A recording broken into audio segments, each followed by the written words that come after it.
Welcome to my channel. ವಿವಾಹದ ಭಾಗ 3 ಮಲ್ಲಿಗೆ.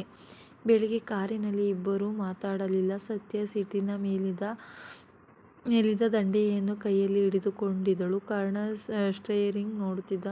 ಕಾಲೇಜು ಗೇಟ್ ಹತ್ತಿರ ಕಾರ್ ನಿಲ್ಲಿಸಿದಾಗ ಅವನು ಮೊದಲ ಬಾರಿಗೆ ಹೇಳಿದ, ಸಂಜೆ 5:50ಕ್ಕೆ ಇಲ್ಲೇ ಇರ್ತೀನಿ.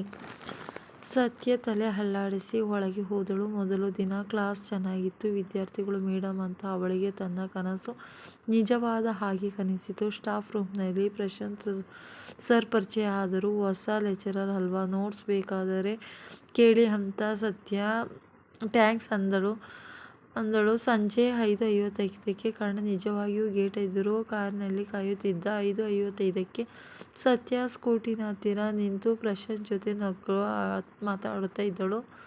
ದೂರದಿಂದ ನೋಡಿದ ಕರ್ಣನಿಗೆ ಆ ನಗು ಹೊಸದು ಅನಿಸಿತು. ಮನೆಯಲ್ಲಿ ಅವಳು ಅವನ ಜೊತೆ ಹಾಗೆ ನಕ್ಕಿರಲಿಲ್ಲ, ಮಾತಾಡಲಿಲ್ಲ, ಸುಮ್ಮನೆ ನೋಡುತ್ತಿದ್ದ. 6:02ಕ್ಕೆ ಸತ್ಯ ಕಾರಿನ ಹತ್ತಿರ ಬಂದಳು. ಕರ್ಣನನ್ನು ನೋಡಿ ಒಂದು ಕ್ಷಣ ಬೆಚ್ಚಿದಳು. ನೀವು ಬಂದಿದ್ದೀರಾ? ಬರ್ತೀನಿ ಅಂದಿದ್ದೆ.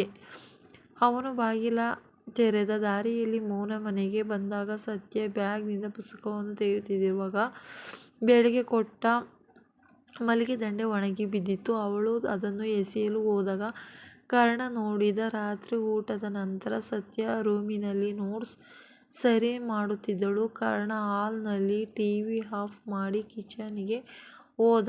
2 ಕಪ್ ಕಾಫಿ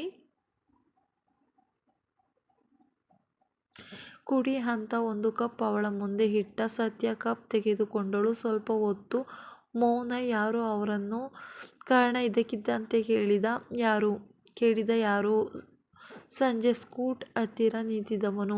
ಸತ್ಯ ನಕ್ಕಳು. ಅಂದರೆ ಈ ಸಲ ವ್ಯಂಗ್ಯದಿಂದ ಅಲ್ಲ. Prashant sir senior lecturer notes ಕೊಡ್ತೀನಿ ಅಂದ್ರು. ಕರ್ಣ ಕಾಫಿ ಕುಡಿಯಲಿಲ್ಲ. ನಾನು ಬೆಳಗ್ಗೆ ಹೇಳಿದ್ದೆ ಅಲ್ವಾ, ನನಗೆ ಭಯ ಅಂತ, ಅದು ಇದಕ್ಕೆ. ಸತ್ಯ ಕಪ್ ಕೆಳಗಿಟ್ಟು, ನೀನು ಇವತ್ತು ಬಂದಿದ್ದು ನೋಡಿ ನನಗೆ ಭಯ ಆಗಲಿಲ್ಲ, ಖುಷಿ ಆಯ್ತು. ಯಾಕೆಂದ್ರೆ ನೀನು ನನ್ನನ್ನು ಕಾಯುತ್ತಿದ್ದೀಯ ಅಂತ ಗೊತ್ತಾಯ್ತು. ಕರ್ಣ ಏನೂ ಹೇಳಲಿಲ್ಲ. ಟೇಬಲ್ ಮೇಲಿದ್ದ ಒಣಗಿದ ಮಲ್ಲಿಗೆಯನ್ನು ಎತ್ತಿಕೊಂಡು ಮೆಲ್ಲಗೆ ಅವಳ ಕಿವಿಯ ಹಿಂದೆ ಸಿಗಿಸಿದ. ಒಣಗಿದ. ಸತ್ಯ ಹೇಳಿದಳು, ಆದ್ರೂ ವಾಸನೆ ಇದೆ. ಅದು ಅವನ ಮದುವೆಯಲ್ಲಿ ಮೊದಲ ಬಾರಿಗೆ ಅವನು ಅವಳನ್ನು ಉದ್ದೇಶಪೂರ್ವಕವಾಗಿ ಮುಟ್ಟಿದ್ದಲ್ಲ. ಕ್ಷಣ. ಪ್ರೀತಿಯಿಂದ ಅಲ್ಲ, ಹಕ್ಕಿನಿಂದ ಅಲ್ಲ, ಭಯದಿಂದ.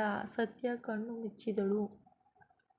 ಕರ್ಣ ಕೈ ತೆಗೆಯಲಿಲ್ಲ. ಆ ರಾತ್ರಿ ಅವನು ಸೋಫಾ ಮೇಲೆ ಮಲಗಲಿಲ್ಲ. ಹಾಲ್ನಲ್ಲೇ ಕುಳಿತು ಅವನ ರೂಮಿನ ಬಾಗಿಲು ಮುಚ್ಚುವ ಶಬ್ದ ಕೇಳುವವರೆಗೂ ಕಾಯುತ್ತಿದ್ದ. ಮಲ್ಲಿಗೆ ಒಣಗಿಸಿದ. ಆದರೂ ಅವನ ನಡುವೆ ಏನೋ ಹಸಿರಾಗಲು ಶುರು ಆಯಿತು.